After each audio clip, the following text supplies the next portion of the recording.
napakarami ang humihingi ng tulong at nagtatanong kung paano maalis ang account warning sa kanilang mga account. Pasensya na kayo, hindi ko kayo maisa-isa. Kaya ginawan ko na lang ng tutorial kung paano natin masusolusyonan ito. Kung isa ka rin sa namumroblema kung paano maalis ito, panoorin mo ang video ito hanggang dulo. Dahil dito, malalaman mo ang dapat gawin para masolusyonan ito. Ang prosesong ipapakita ko sa inyo ay kung paano namin naresolbahan ni Ira Micaela Tabique Galvez ang kanyang account warning.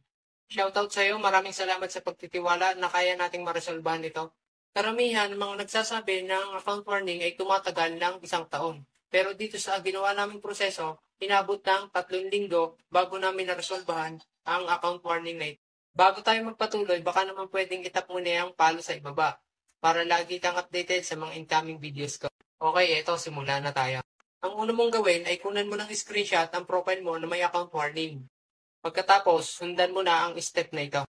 Okay, open natin ang ating Facebook at i-click mo ang iyong profile. Pagkatapos, itap mo ang 3 tuldok dito sa kanan. Swipe mo pataas at itap mo ang copy link. Pagkatapos, itap mo yung arrow sa kaliwang itaas. Itap ulit natin ang back button. Pagkatapos, itap natin ang menu sa kanang itaas. Swipe natin pataas hanggang makita natin ang help and support. Pagkatapos, itap natin itong report a problem. Swipe ulit natin pataas at itap natin itong continue to report a problem. Okay, pagkatapos, include in report. Pagkatapos, swipe mo pataas. Hanapin mo ang profile, kung profile ang gamit mo, at pages naman kung page ang gamit mo. Pagkatapos, itap mo lang ito. Diyan sa pinakataas may box, i-paste mo lang dyan ang link ng iyong profile or page. Pagkatapos, i-paste na natin ang issue na gusto nating i-report. May ginawa na akong message. Pwede mo nang kopyahin itong ginawa ko. O hindi kaya gumawa ka ng sarili mong message kung gusto mo.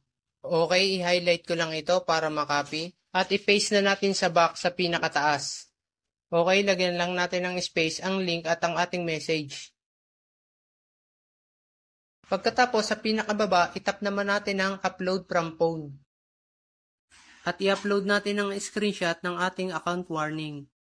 At itap na natin ang send sa kanang itaas.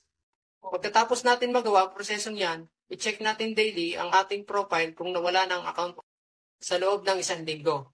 At kung hindi pa rin nawala ito, ulitin lang natin ang proseso.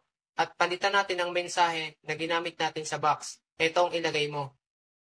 Yung message na yan ang nilagay namin ni Ira Micaela para maresolbahan ang kanyang account warning.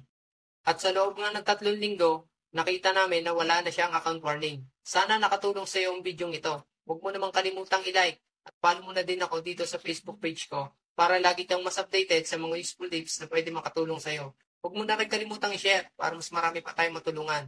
Maraming salamat sa panonood.